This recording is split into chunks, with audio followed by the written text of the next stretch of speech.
请啊，继续来看新北市的新店，一间清洁公司的员工伫咧喷桶发现一具查某婴仔的尸体，用黑色的塑胶袋啊包咧，这个胃甲财大拢要地咧，真有可能是拄拄出事，就去互弹掉。警方带着再回收的司机甲助手，沿着中山、大安、大同3个行政区的路线，各行一界，初步锁定大同区是割尸体的地点。即摆积极的追查，要甲凶手的爸母找出来。回收桶边仔有封锁线，监视小组人员出入，因为昨有员工发现，这个回收桶内面有一个死去的红婴仔，惊一跳。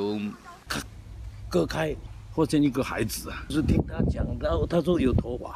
警方接到消息赶到现场，这个查某婴仔是互人放伫黑色的塑胶袋仔内，清洁人员本来当作讲是喷一个拍开，发现讲是死去的红婴仔。而且胃甲胃大拢要伫咧，判断讲是应该多出事。新店这间清洁公司专门处理回收喷的代志，伫25暗时，清洁车沿中山、大同、大安3行政区的回收，时间为暗时7点到透早的7点。初步锁定，但的地点是伫大同区。赛车司机对塑胶袋啊印象真深，伊甲助手当初讲当作是一只鸡，想不到后来发现是人弹掉的红婴仔。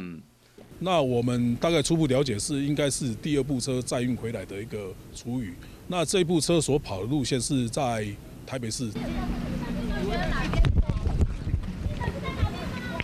司机做完笔录，就赶紧坐计程车离开。另外一个员工嘛，赶紧驶车离开。警方扩大追查，就是要调查什么人这凶，将一条小小的性命凊彩就甲弹掉。